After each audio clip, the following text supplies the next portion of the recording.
Hey lovely people, welcome back to my channel Ranita coaching centre. तो आज की video में हम करने वाले हैं हमारा एजुकेशन एंड सोसाइटी का chapter number 4 cover, that is Indian constitution. हमने ये बचपन से पढ़ रखा है कि कॉन्स्टिट्यूशन क्या है, हमारा इंडियन कॉन्स्टिट्यूशन कैसा है, इंडियन कॉन्स्टिट्यूशन के फीचर्स कैसे हैं, वही सारी चीज़ें इस चैप्टर में हम पढ़ने वाले हैं। कुछ भी डिफ़िकल्ट या डिफरेंट नहीं है। तो एक बार रिकॉल कर लो सारे अपने कॉन्सेप्ट्स को, सारे टॉपिक्स को, सो डैट आपका एग्जाम में आपको किसी भी तरह की कोई भी प्रॉब्लम ना आए लिखते हुए। नाउ सबसे पहले आता है व्हाट इज़ कॉन्स्टिट्यूशन। कॉन्स्टिट्यूशन क्या होता है? सेट ऑफ रूल्स, सबको पता है हमें, सेट ऑफ रूल्स होते हैं, लॉज होते हैं और प्रिंसिपल्स होते हैं जिसके अकॉर्डिंग हमारी कंट्री जो है वो गवर्न करती है, चलती है, वो ही है हमारा constitution. Constitution is a set of rules, laws and principles according to which a country is governed. Done. The rules and laws are specially created to suit the need of people of that country. हमारे जो rules हैं और regulations है, ठीक है, laws है, ये सारी चीज़ें जो है वो कैसे बनी है? हमारे अकॉर्डिंग, इंडियन पीपल के अकॉर्डिंग, नीड के अकॉर्डिंग ही ये सारे रूल्स और लॉज जो है वो फ्रेम किए गए हैं। आगे आता है Indian constitution.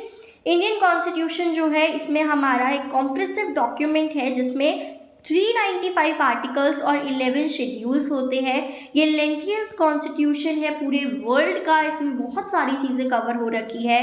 Indian constitution define करती है हमारे इंडियन लेजिस्लेचर, सेंट्रल और स्टेट पावर्स ऑफ एग्जीक्यूटिव और जुडिशरी की पावर को ये क्या करती है? डिफाइन करती है। It lays down the fundamental rights, हमारे इंडियन कॉन्स्टिट्यूशन में फंडामेंटल राइट्स है, ड्यूटीज ऑफ सिटीजन्स है, directive principle of state policy भी मेंशन है। ये सारी चीज़ें हम पढ़ने वाले हैं। नीड फॉर लॉ की, ये रूल्स की क्या ज़रूरत है? क्या ऐसे नहीं चल सकती हमारी कंट्री?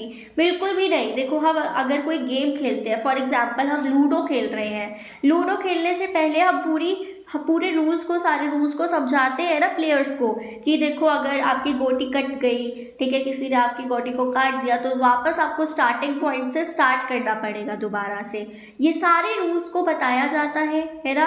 और अगर कोई रूल तोड़ देता है तो उसको एलिमिनेट किया जाता है, हटा दिया जाता है या पनिश किया जाता है। तो ये इसीलिए हमारा जो लॉ है उसकी ज़रूरत पड़ती है। वो गेम है एक, है ना। यहाँ तो हम क्या कर रहे हैं, यहाँ पूरे कंट्री की बात हो रही है जिसमें इतने सारे लोग हैं, इतनी डाइवर्सिटी है, इतनी पॉपुलेशन है, तो वो कैसे चलेगी? इसलिए हमने अपने रूल्स बनाए हैं, ठीक है, जिसके लिए हम किसी भी पर्सन को किसी भी तरह की कोई भी प्रॉब्लम फेस ना करनी पड़े। आगे आता है the constitution and the rule of law. Our constitution established the rule of law in India. That is violation and these laws और अगर इन लॉज को क्या किया जाता है, वायलेट किया जाता है, तो उस पर्सन को पनिश किया जाता है, ठीक है, क्योंकि no one is above the law. Some of the important laws, कुछ important laws है जैसे कि dowry prohibition act 1961, SC and ST act 1989, protection and human right act 1993। देखो, डाउरी एक्ट की बात करें तो डाउरी प्रोहिबिशन एक्ट की, तो आज के टाइम पे भी डाउरी चल रही है, चाहे उसको दहेज का नाम ना दिया जाए बट उसको गिफ्ट के नाम से लेना देना चलता रहता है। Many such acts have been passed to ensure that the ill treatment of the less privileged does not continue. Indian Constitution has provided for an independent and powerful judiciary that is responsible for defending the rights of the common man. तो हमारे Indian constitution ने हमें क्या provide करा है? एक powerful judiciary जो ensure करेगी कि किसी भी इंडिविजुअल को, किसी भी कॉमन मैन को, कोई भी पर्सन किसी भी तरह का उसके राइट को डिस्क्रिमिनेट ना करे, उसके राइट को अनइक्वली ट्रीट ना करे। नेक्स्ट आता है द प्रीएम्बल। प्रीएम्बल क्या होता है हमारा? हमने देखा ना, जब कॉन्स्टिट्यूशन स्टार्ट होता है, इवन सोशल साइंस की बुक्स में भी स्टार्टिंग में ही प्रीएम्बल दिया जाता है हमारे कॉन्स्टिट्यूशन का। क्या होता है वो एक प्रीफेस होता है, या फिर हम कह सकते हैं कि इंट्रोडक्शन होता है कॉन्स्टिट्यूशन का। जैसे कि हम किसी बच्चे को चैप्टर पढ़ा रहे होते हैं, तो चैप्टर को पढ़ाने से पहले एक प्रीफेस हम इंट्रोडक्शन देते हैं ना बच्चे को कि देखो बच्चे इस चैप्टर में हम ये पढ़ने वाले हैं, इस बारे में हम देखेंगे, तो उससे क्या होता है बच्चे को पता चल जाता है कि अच्छा ये वाला चैप्टर है और इस चैप्टर में ये सारी बातें होने वाली है, ये सारा तो इंटरेस्ट डेवलप हो जाता है। तो प्रीएम्बल भी इसी तरीके से है जिसमें हमें एक इंट्रोडक्शन मिल जाता है हमारे इंडियन कॉन्स्टिट्यूशन का। Preamble of Indian Constitution say, we, the people of India, have solemnly resolved to constitute India into sovereign, socialist, secular, democratic republic, and to secure to all its citizens justice, social, economic, and political liberty of thought, expressions, belief, faith, and worship, of equality, to status of opportunity, and to promote among them all fraternity, assuring the dignity of the individual and the unity of integrity of the nation। अब इन सारे words के बारे में हम जानते हैं कि इन words का मतलब क्या है। ठीक है, सबसे पहले है सोवरेन। सोवरेन का मतलब क्या होता है कि इंडिया जो है अब क्या है, इंडिपेंडेंट है। Next socialist. सोशलिस्ट का मतलब क्या है कि सब पर्सन के पास इक्वल, हर इंडिविजुअल के पास इक्वल अपॉर्चुनिटीज है कि वो अपनी जो कंट्री के रिसोर्सेज है उसको यूटिलाइज करें, अनइक्वल डिस्ट्रीब्यूशन ना नहीं होना चाहिए। नेक्स्ट है secular, just a minute. Next is secular. Secular क्या है कि कोई भी डिस्क्रिमिनेशन नहीं होना चाहिए on the basis of religion, religion को लेके किसी भी तरीके का डिस्क्रिमिनेशन नहीं होना चाहिए। नेक्स्ट डेमोक्रेटिक, कि हमारे जो रिप्रेजेंटेटिव होंगे वो कौन चूज करेगा, हमारे जो लोग हैं, इंडियन पीपल है, वो डिसाइड करेंगे, इलेक्ट करेंगे। Next Republic. रिपब्लिक का मतलब क्या होता है, जो हमारा हेड होगा स्टेट का वो क्या होगा, इलेक्टेड होगा, हेरिडिटरी रूलर नहीं होगा। जस्टिस क्या है कि इंडियन कॉन्स्टिट्यूशन इंश्योर करेगा इक्वालिटी को हर एक पर्सन की, चाहे वो इकोनॉमिक इक्वालिटी हो या सोशल इक्वालिटी हो। लिबर्टी का मतलब क्या है, फ्रीडम है सिटीजन्स को to express their opinion, to follow their path and also choose the occupation of their choice. तो हम अपनी मर्जी खुद कर सकते हैं इफ़ यू आर करेक्ट। ऐसा नहीं है कि किसी को गोली मारनी है तो अपनी मर्जी चला दी, गोली मार दी, नो, वो रूल्स के अगेंस्ट है। नेक्स्ट इक्वालिटी, की हर इंडिविजुअल जो है वो इक्वल है before the eyes of the court या लॉ। Next fraternity. फ्रैटर्निटी तो ऐसे ही याद कर लो, द फीलिंग ऑफ ब्रदरहुड। ठीक है। नेक्स्ट है directive principles of state policy.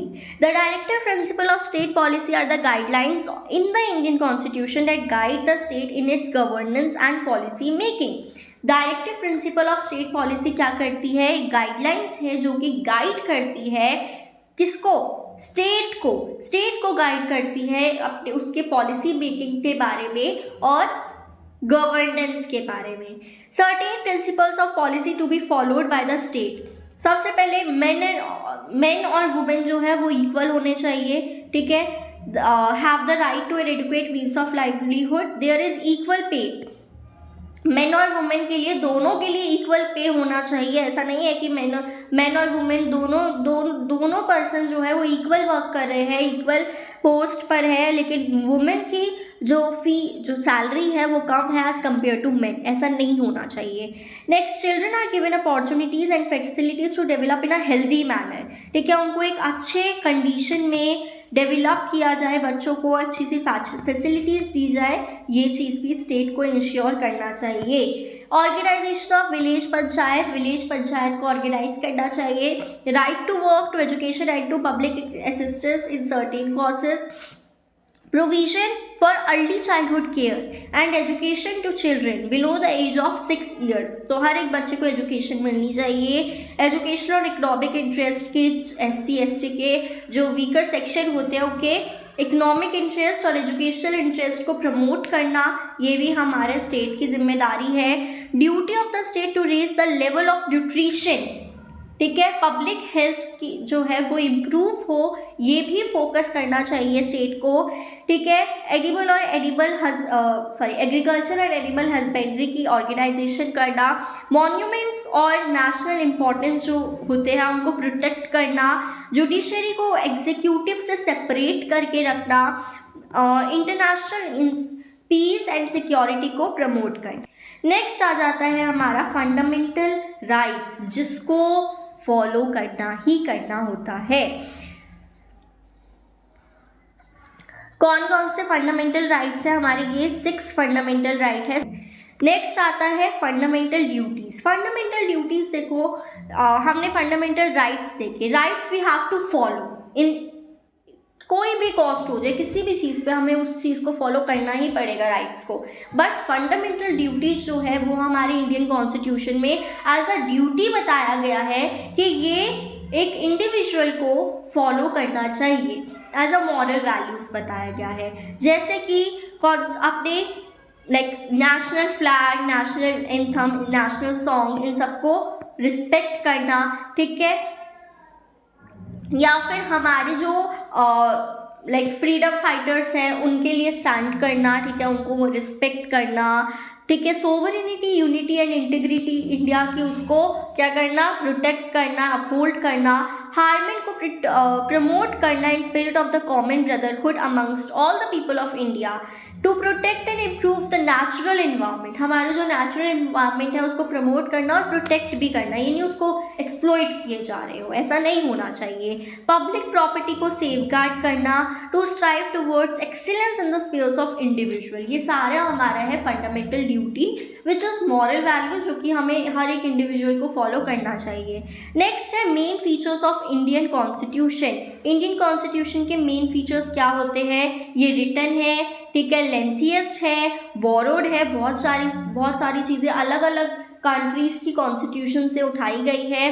Preamble होता है हमारे, प्रीएम्बल क्या है? प्रीफेस है, इंट्रोडक्शन है हमारे पूरे इंडियन कॉन्स्टिट्यूशन का। Directive principles of state policies क्या होता है? जिसमें स्टेट को कुछ गाइडलाइंस दिए जाते हैं कि ये सब चीज़ें जो है स्टेट को प्रोवाइड करनी चाहिए for the individual. Guarantees fundamental rights, हमारे इसमें फंडामेंटल ड्यूटीज़ होते हैं। So this is all about this chapter Indian constitution. वो ही सारी चीज़ें थी जो हमने ऑलरेडी पढ़ रखी है, हमें ऑलरेडी पता है, but we just have to recall all the topics जो कि इस वीडियो से आपके हो गए होंगे। तो अगर आपको ये वीडियो हेल्पफुल लगी हो तो यार सब्सक्राइब कर दो चैनल को, एक सब्सक्राइब से कुछ नहीं होता है, सब्सक्राइब कर दीजिए। I will meet you in next video, तब तक के लिए बाय बाय।